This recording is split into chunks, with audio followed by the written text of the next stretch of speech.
Meski kalah dari Magnus di final Aim Chess US Rapid, tapi pencapaian Artemiev patut diapresiasi. Dengan usia yang masih 23, seangkatan dengan Jan Krzysztof Duda, dan lebih muda 2 tahun dari Daniil Dubov, Artemiev masih bisa berkembang menjadi lebih kuat. Maka berikut kita akan melihat salah satu game terbaiknya saat mengalahkan Teimur Radjabov di Piala Dunia 2017.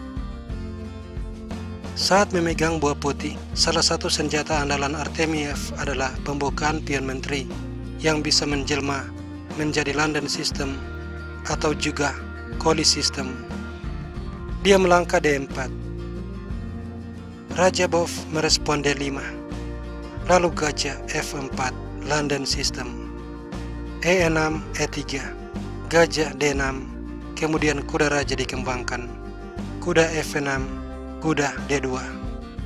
Radjabov rokade C3, B6, dan gajah D3 sesuai dengan teori London System.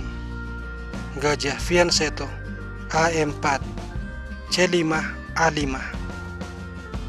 Menteri C7, pertukaran gajah. Menteri makan, kuda E5. Sesudah pion C4, gajah mundur, dan B5, Artemiev mendorong F4, memperkuat posisi kuda, membentuk formasi Stonewall yang juga merupakan ciri khas dari Collie System. Kuda D7, Menteri F3. Artemiev akan mulai menyerang di sayap raja, sebuah ciri khas dari para pemain pion menteri. B4, G4 sangat kuat. Benteng B8 dan G5 mengusir kuda ke E8. Kemudian menteri H3, ancaman skakmat dalam satu langkah. G6, kuda F3, gajah C8, dan gajah A4. Pion makan pion, pion makan. Benteng B2 terlihat menakutkan, tapi benteng ini sendirian, dan itu artinya tidak banyak yang bisa dilakukan. Artemiev menaruh kuda di petak G4, kemudian F5 menyerang kuda, dan kuda kembali. Kuda makan kuda, kuda makan, menciptakan kuda oktopus yang sangat kuat menekan pertahanan Radjabov, dan kuda ini akan menjadi aset penting bagi kemenangan Artemiev. Kuda C7 dimainkan.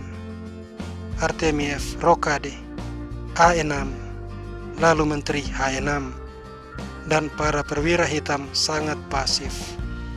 Di sini pada langkah ke-25, Radjabov akhirnya melakukan kesalahan dengan benteng D8. Artemiev segera menumpas lawannya. Pertama-tama, kuda makan pion dimainkan. Setelah pion makan, menteri makan pion. Dan yang harusnya dimainkan Radjabov adalah raja F8. Dan meski pada akhirnya dia akan kalah, namun dia tidak akan kalah dengan cepat. Tetapi Radjabov tidak memainkan langkah ini, melainkan raja H8, sebuah blunder. Dan Artemiev memainkan manuver Ruklift yang menjadi ciri khas dari Collie System, yakni benteng F3, ancaman skakmat dalam satu langkah. Radjabov langsung menyerah.